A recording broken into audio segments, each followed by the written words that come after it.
अस्सलाम वालेकुम जी। ये जो आप तीन लड़के देख रहे हैं, ये रायमंड इज्तिमा पे भी जाते होते थे। इन्होंने ये फैसला कर लिया था कि हम ग्राउंड में, स्टेडियम में किसी भी किस्म की कोई चुम्मी नहीं होने देंगे, कोई फ्लैंक किस नहीं होने देंगे। आपने देखा कि जब कोई हल्का सा छक्का चौका लगता था, बाउंड्री लगती थी, सेंचुरी होती थी, 50 होती थी, उधरों दी विराट कोहली अनुष्का नु चुम्मियां दे रहा है, अनुष्का उधर से फ्लाइंग किस से विराट कोहली को दे रही है। मतलब आपने बेवकूफ समझा हुआ है। इस मुल्क में इस तरह की फहाशी और यानी जो है वो नहीं चल सकती थी।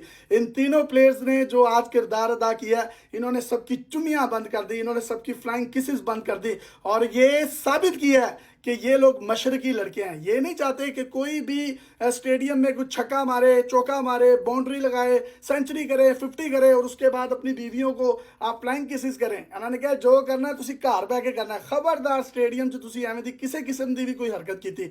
मैं ये समझता हूँ ये जो तीनों लड़के हैं, इनको शलवारें कमीजें पहनाई जाएं और इनको बाकायदा तौर पर जो है ना सईद अनवर साहब जो है इनको प्रॉपर मजीद ट्रेनिंग दें, जिसके बाद जो है जो हिंदुस्तान से फहाशी और यानी का मुकम्मल तौर पर ये खात्मा कर सकते हैं। ये ब्रांड एम्बेसडर हैं, इन्होंने हया का दामन हाथ से नहीं छोड़ा। अगर ये गलत बॉलिंग करवाते तो चुमियां चाटे और उसके बाद वहां पर फ्लाइंग किसेस तो बहुत ज्यादा हो जानी थी।